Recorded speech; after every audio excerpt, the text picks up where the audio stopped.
Welcome to commerce career centre online classes. B Com part 2 में आज हम शुरू करेंगे मर्केंटाइल लॉ में स्वतंत्र सहमति यानी फ्री कॉन्सेंट। फ्री कॉन्सेंट का मतलब हुआ स्वतंत्र सहमति, यानी इसका मतलब यह हुआ कि दो या दो से अधिक व्यक्ति जब किसी काम के लिए एक बार में सहमत होते हैं तो उसे कहते हैं स्वतंत्र सहमति। यानी उनके ऊपर किसी भी तरह का दबाव नहीं रहता है, वो अपने माइंड से स्वतंत्र सहमत होते हैं, उसे ही कहते हैं स्वतंत्र सहमति। अब यह है कि बिजनेस लॉ की धारा 13 में यह लिखा हुआ है कि दो या दो से अधिक व्यक्ति किसी एक कार्य के लिए सहमत होते हैं तो उसे स्वतंत्र सहमति कहते हैं। अब ये देखते हैं कि स्वतंत्र सहमति कब पॉसिबल नहीं है। स्वतंत्र सहमति अगर कुछ पॉइंट्स को देखा जाए तो स्वतंत्र सहमति यदि उन कारणों में रुकावट डालते हैं, यानी कि स्वतंत्र सहमति तब नहीं कहा जाएगा जब इनमें से कोई भी पॉइंट मौजूद होगा। उत्पीड़न का मतलब किसी को उत्पीड़न करना, यानी कि मान लिया जाए किसी के बच्चे को किडनैप कर लेना और उसके बाद उससे कहा जाए कि आप अपनी सहमति से यहाँ पे सिग्नेचर करें, तो ऐसी हालत में वो उत्पीड़ित हो जाएगा और वो अपने बच्चे के लिए सिग्नेचर कर देता है। तो उत्पीड़न नहीं होना चाहिए, नहीं तो ये स्वतंत्र सहमति नहीं कहलाएगा। कपट का मतलब ये हुआ फ्रॉड यानी धोखा, यानी कि इस तरीके से कपट से धोखा से किसी कागज़ पर साइन करवा लेना, सिग्नेचर करवा लेना, कोई और भी चीज़ धोखा दे देना, ये सहमति नहीं हुआ।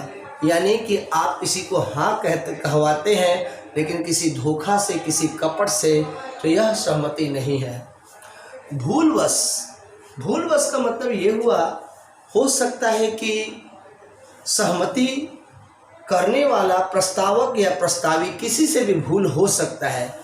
यदि मैंने बात को समझा ही नहीं और हाँ कह दिया तो ये भूलवश जो सहमति हुई उसे स्वतंत्र सहमति नहीं कहा जा सकता, चाहे भूल किसी से भी हो। अगर भूल के बाद सहमति होती है तो यह भूलवश सहमति कहलाएगा, इसे स्वतंत्र सहमति नहीं कहा जाएगा। ठीक उसके बाद है आपका धमकी।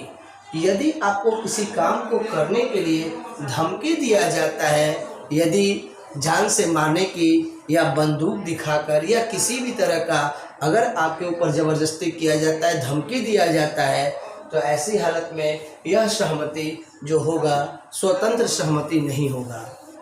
जबरदस्ती, किसी भी कारण से यदि आपको ज़बरदस्ती किया जाता है, इसका वजह जो भी हो, ज़बरदस्ती यदि किसी को ऐसी चीज़ की जाती है, अक्सर ऐसा होता है कि काम करवाने के लिए लोग ज़बरदस्ती करने लगते हैं, तो ज़बरदस्ती अगर कोई सहमति देता है तो यह सही नहीं है, यह स्वतंत्र सहमति के रूप में नहीं आएगा, जिसे धारा 14 में परिभाषित किया गया है। अनुचित प्रभाव, आदमी के साथ अच्छी व्यवहार करनी चाहिए, अच्छे व्यवहार के बाद यदि वो सहमति देता है तब तो वो कहलाएगा स्वतंत्र सहमति। यदि आप उसके साथ कुछ अनुचित व्यवहार करते हैं, गाली देते हैं या उसके साथ ऐसा कुछ करते हैं, आते जाते उसे परेशान करते हैं, तो ऐसी हालत में ये सारी चीज़ अनुचित प्रभाव है। अनुचित प्रभाव डालकर आप किसी को सहमत नहीं कर सकते हैं। यदि आप ऐसा सहमत करते हैं तो इसकी गिनती स्वतंत्र सहमति में नहीं होगी। माय डियर स्टूडेंट्स, आपकी क्वेश्चन है स्वतंत्र सहमति क्या है? उन दशाओं को बताएं जिससे स्वतंत्र सहमति उत्पन्न नहीं होती है। तो आपको कुछ पॉइंट्स लिखने होंगे, स्वतंत्र सहमति लिखने होंगे, और आपको जो नोट्स तैयार करना होगा 350 वर्ड या 3.5 पेज में तैयार करना होगा, ताकि आपका वो लॉन्ग क्वेश्चन 20 नंबर की तरह हो, 20 नंबर के लायक हो। इसलिए आपकी नोट्स अच्छी खासी तैयार होनी चाहिए। और बिजनेस लॉ एक डिस्कस का सब्जेक्ट है, इसलिए आप इसे खूब पढ़ें, केस लॉ को लिखें, जगह जगह पे केस लॉ लिखें। यदि आप केस लॉ लिखते हैं तो आपको एग्ज़ाम में बहुत अच्छे नंबर मिलेंगे।